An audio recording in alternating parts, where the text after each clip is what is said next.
Assalamualaikum warahmatullahi wabarakatuh. Ketemu lagi dengan saya, Denny Handayani di channel MATLAB. Ini adalah video bagian ketiga kita membahas materi fungsi kuadrat.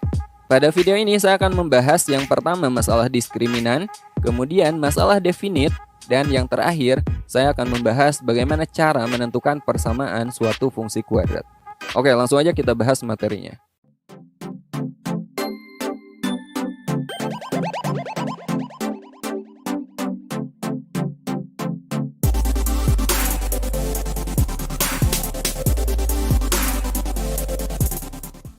Oke, sekarang kita bahas fungsi kuadrat bagian ketiga.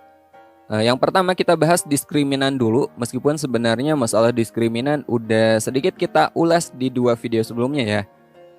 Untuk persamaan fungsi kuadrat, fx sama dengan ax kuadrat ditambah bx ditambah c dengan a tidak sama dengan 0, diskriminan itu kita peroleh dengan rumus ini, b kuadrat dikurangi 4ac, dengan abc-nya dari sini ya. Oke, ini diskriminan. Nah, pada grafik diskriminan ini akan menentukan apakah grafiknya dia memotong sumbu X atau menyinggung atau tidak memotong, tidak menyinggung. Yang pertama, jika D-nya kurang dari 0, jika diskriminannya negatif, maka grafiknya itu akan seperti ini, teman-teman. Ya, grafiknya akan berada di atas sumbu X atau di bawah sumbu X. Terbuka ke atas jika A-nya positif, terbuka ke bawah jika A-nya negatif. Jadi, jika D-nya kurang dari 0, maka fungsi kuadrat dia tidak memotong atau tidak menyinggung sumbu X. Seperti ini, tidak memotong, tidak menyinggung. Dan yang kedua, jika D-nya sama dengan 0, maka grafiknya itu akan seperti ini. Ya, jelas ya, grafiknya dia akan menyinggung sumbu X. Sekali lagi, jika D-nya sama dengan 0, maka fungsi kuadrat akan menyinggung sumbu X. Dan terakhir, jika D-nya lebih dari 0 atau D-nya positif, maka grafiknya akan seperti ini. Grafik fungsi fx akan memotong sumbu x di 2 titik. Oke, jadi jika D lebih dari 0, fungsi kuadrat akan memotong sumbu x. Untuk lebih jelas, teman-teman perhatikan contoh berikut ini. Jika fungsi kuadrat Y sama dengan px kuadrat ditambah p min 7x ditambah 9 menyinggung sumbu x. Nah, ini menyinggung ya. Tentukan nilai p. Nah, fungsi kuadrat akan menyinggung sumbu x. Syaratnya apa? Jika D-nya sama dengan 0. Ini syaratnya. Jadi kita cari diskriminannya dari fungsi ini dan kita buat nilainya jadi 0. Diskriminan itu b kuadrat min 4ac. Pada fungsi kuadrat ini nilai b-nya berapa? Ini b-nya, ini a-nya ya, dan ini c-nya, ini c-nya. Oke, tinggal kita substitusi. B-nya kita ganti dengan p min 7. P min 7 dikuadratkan dikurangi 4 kali a kali c. A-nya itu p dan c-nya 9. Jadi P min 7 dikuadratkan itu P kuadrat min 14P tambah 49. Kemudian dikurangi 4 kali 9 kan 36. Kali P 36P.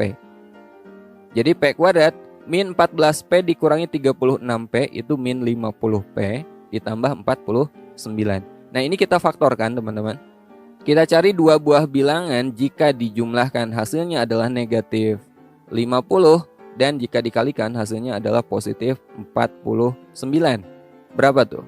Min 49 dan min 1. Jadi kita tulis min 1 min 49. Maka P sama dengan 1 atau P sama dengan 49.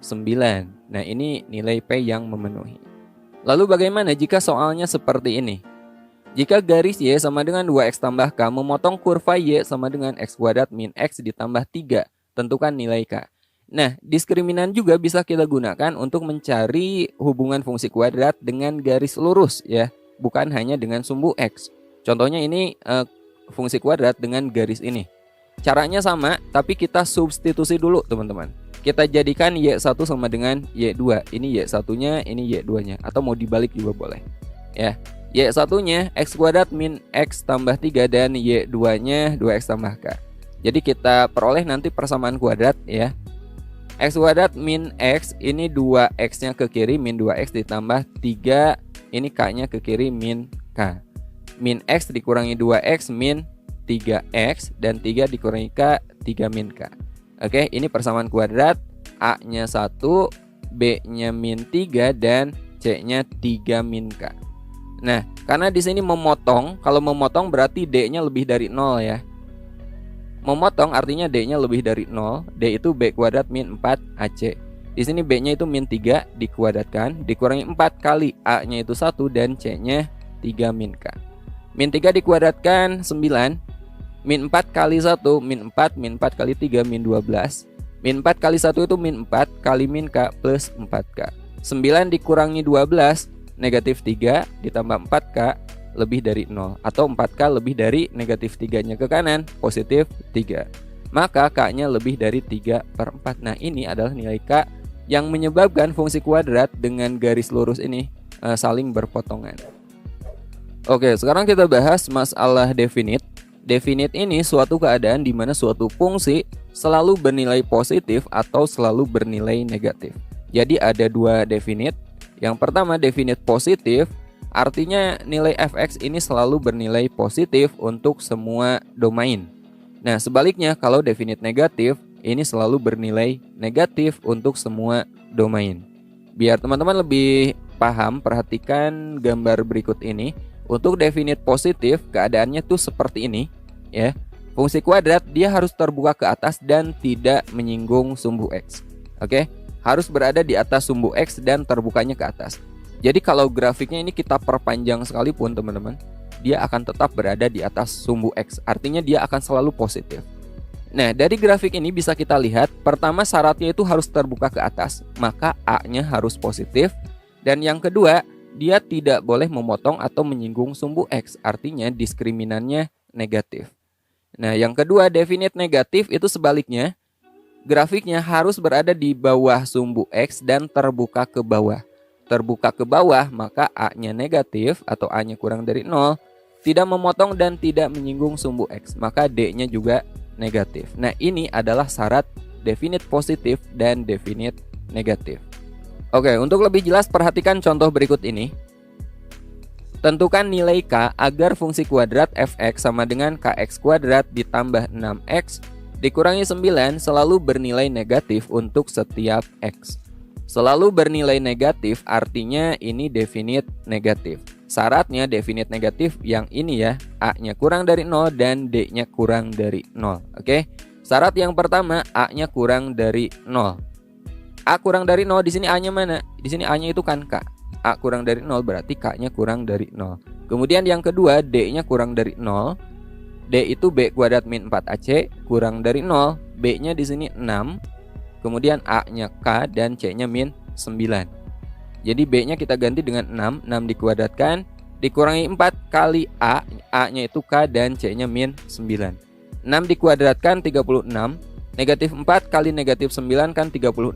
Kali K 36K. Jadi 36K kurang dari 36-nya ke kanan jadi min 36. Atau K-nya kurang dari negatif 1. Nah, kita akan memperoleh dua penyelesaian. Nah, ini kita iriskan, teman-teman.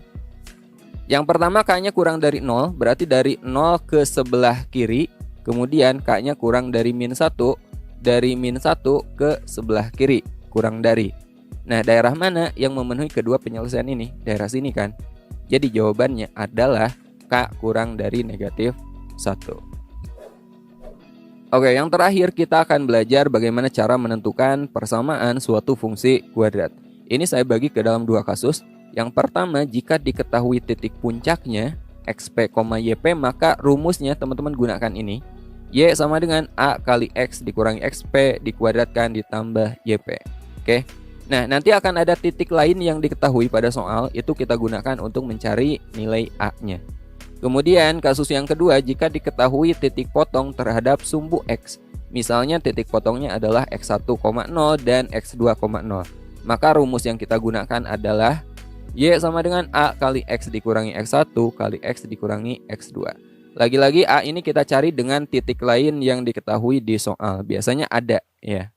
Diketahui suatu fungsi kuadrat mempunyai nilai maksimum negatif 3 untuk X sama dengan 2. Sedangkan untuk X sama dengan negatif 2, fungsi tersebut bernilai negatif 11. Tentukan persamaan fungsi yang dimaksud. Oke, ini nilai maksimum untuk X sama dengan 2. Berarti ini artinya titik puncak, teman-teman. Jadi pada soal ini diketahui titik puncaknya 2, negatif 3. Ya. Jadi 2 ini adalah X puncaknya dan negatif 3 ini adalah Y puncaknya. Kemudian ketika X-nya negatif 2, Y-nya adalah negatif 11. Nah, ini titik lain yang diketahui ya, melalui titik negatif 2, negatif 11. Nah, titik ini berfungsi untuk mencari nilai A nantinya. Jadi kita gunakan rumus yang pertama yang ini, karena diketahui titik puncak, Y sama dengan A kali X dikurangi XP dikuadratkan ditambah YP. Nah, sekarang XP-nya kita ganti dengan 2 dan YP-nya kita ganti dengan negatif 3. Jadi kita peroleh Y sama dengan A kali X dikurangi 2 dikuadratkan dikurangi 3. Nah, sebaiknya dari sini jangan dilanjutkan dulu, kita cari aja dulu nilai A-nya. Caranya kita substitusi, kita ganti X-nya dengan negatif 2, kita ganti Y-nya dengan negatif 11. Oke, kita cari nilai A. Dari fungsi ini, Y sama dengan AX min 2 dikuadratkan min 3. Y-nya kita ganti dengan min 11. Dan X-nya kita ganti dengan min 2 dari sini. Jadi kita peroleh min 11 sama dengan A kali min 2 dikurangi 2 kan min 4. Dikuadratkan, kemudian dikurangi 3. Min 4 dikuadratkan itu 16. 16A. Dan min 3-nya ke kiri jadi plus 3. Min 11 tambah 3 min 8 sama dengan 16A. Jadi A-nya berapa? Min 8 dibagi 16 atau negatif setengah. Ini nilai A-nya. Nah, setelah nilai A-nya dapat, kita masukkan lagi ke sini. Kita ganti A-nya dengan negatif setengah. Jadi Y sama dengan negatif setengah kali X min 2 dikuadratkan dikurangi 3. Negatif setengah X min 2 dikuadratkan itu X kuadrat min 4X tambah 4. Ini kita kalikan. Min setengah kali X kuadrat min setengah X kuadrat. Min setengah kali min 4X plus 2X. Min setengah kali 4 itu min 2, kemudian dikurangi 3. Jadi kita peroleh min setengah X kuadrat tambah 2X. Min 2 dikurangi 3 itu min 5. Nah, ini adalah persamaan fungsi kuadrat ini. Oke, sekarang kita bahas contoh terakhir, masih menentukan persamaan suatu fungsi kuadrat. Tentukanlah persamaan fungsi kuadrat berikut ini. Oke, perhatikan di sini yang diketahui dalam bentuk gambar, teman-teman. Fungsi kuadrat ini dia memotong sumbu X di negatif 3 dan 1 dan memotong sumbu Y di negatif 3. Jadi untuk soal ini kita gunakan cara yang kedua, karena soal ini diketahui titik potong kurva terhadap sumbu X ya. Ini adalah titik potong sumbu X-nya. Fungsi kuadrat memotong sumbu X di titik negatif 3,0 dan 1,0. Jadi negatif 3 ini adalah X1-nya dan 1 ini adalah X2-nya. Kemudian diketahui titik lain, ini adalah titik yang dilalui kurva yaitu 0, negatif 3. Ini untuk mencari nilai A-nya. Oke. Ini adalah rumus untuk mencari persamaan fungsi kuadrat jika diketahui titik potong terhadap sumbu X. X1-nya ini kita ganti dengan negatif 3 dan X2-nya kita ganti dengan 1. Atau mau teman-teman balik juga hasilnya akan sama ya. Misalnya ini dijadikan X2, ini dijadikan X1, sama aja. Jadi kita peroleh Y sama dengan A kali X dikurangi negatif 3 kali X dikurangi 1. Dikurangi negatif 3 itu sama aja dengan ditambah 3. Nah, sekarang kita cari nilai A-nya, substitusikan nilai ini. Ganti Y-nya dengan negatif 3, ganti X-nya dengan 0. Y sama dengan A kali X tambah 3 kali X min 1. Y-nya ini kita ganti dengan min 3. Kemudian X-nya ini kita ganti dengan 0. 0 tambah 3, 0 min 1 dari sini. Ya. 0 tambah 3 itu 3, 0 dikurangi 1 negatif 1. Negatif 3 sama dengan A kali 3 kali negatif 1, negatif 3. Maka A-nya negatif 3 dibagi negatif 3, A-nya 1. Nah, sekarang A-nya bisa kita ganti dengan 1. 1 dikalikan X tambah 3 kali X min 1. 1 ini kan gak ngaruh dalam perkalian ya. Jadi gak usah kita tulis. Jadi kita peroleh Y sama dengan X tambah 3 kali X min 1. Ini tinggal kita selesaikan aja. X kali X kuadrat. X kali min 1 min X. Kemudian 3 kali X 3X. 3 kali min 1 min 3. Nah, ini bisa kita sederhanakan. Min X tambah 3X kan 2X. Jadi Y sama dengan X kuadrat tambah 2X min 3. Nah, ini adalah persamaan fungsi kuadrat ini. Oke, sampai sini dulu video kali ini. Sampai ketemu di video berikutnya. Assalamualaikum warahmatullahi wabarakatuh.